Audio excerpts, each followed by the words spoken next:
Bienvenue dans Papotage et chocolat.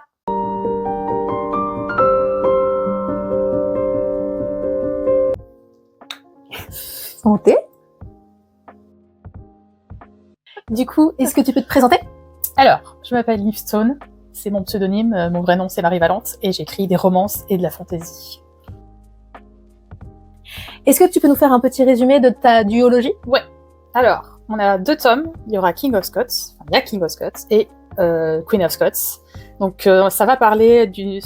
Le principal de départ, c'est une uchronie, donc ça veut dire qu'il y a eu un changement historique dans l'histoire de l'Écosse qui a fait que c'est devenu un royaume indépendant.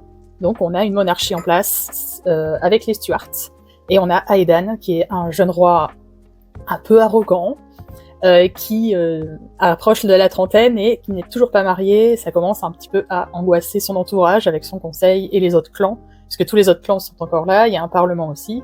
Donc voilà, le départ c'est Aedan, tu as 30 ans, il va falloir te marier, il faut quand même poursuivre la dynastie.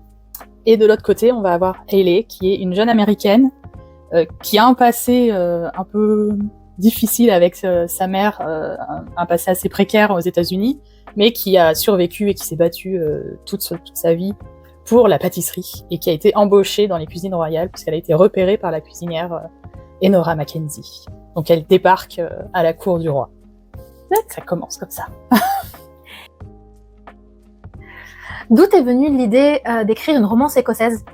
Alors l'Écosse, c'est le pays de cœur. En fait, j'adore ce pays. Je l'ai découvert après mon Erasmus en Angleterre. On a fait un petit voyage avec des amis. On s'est dit, on part en Écosse. Allez, c'est la fin d'études et tout. Let's go.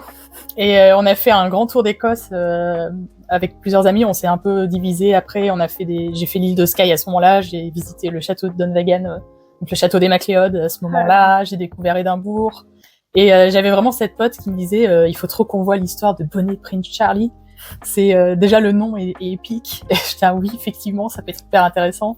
Et c'était toute l'histoire justement d'indépendance écossaise du XVIIIe siècle, du romantisme écossais par excellence. Et je me suis complètement retrouvée dans ce pays en y allant. Enfin, les paysages merveilleux, la culture, la gentillesse des gens.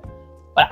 Donc pays de cœur. Et quand j'avais eu cette idée justement d'instaurer une royauté indépendante et totalement fictive du coup dans un pays où j'essayais du coup de me dire quel pays, parce que j'avais pas envie d'inventer un nom de pays comme il y en a beaucoup des romances un peu comme ça.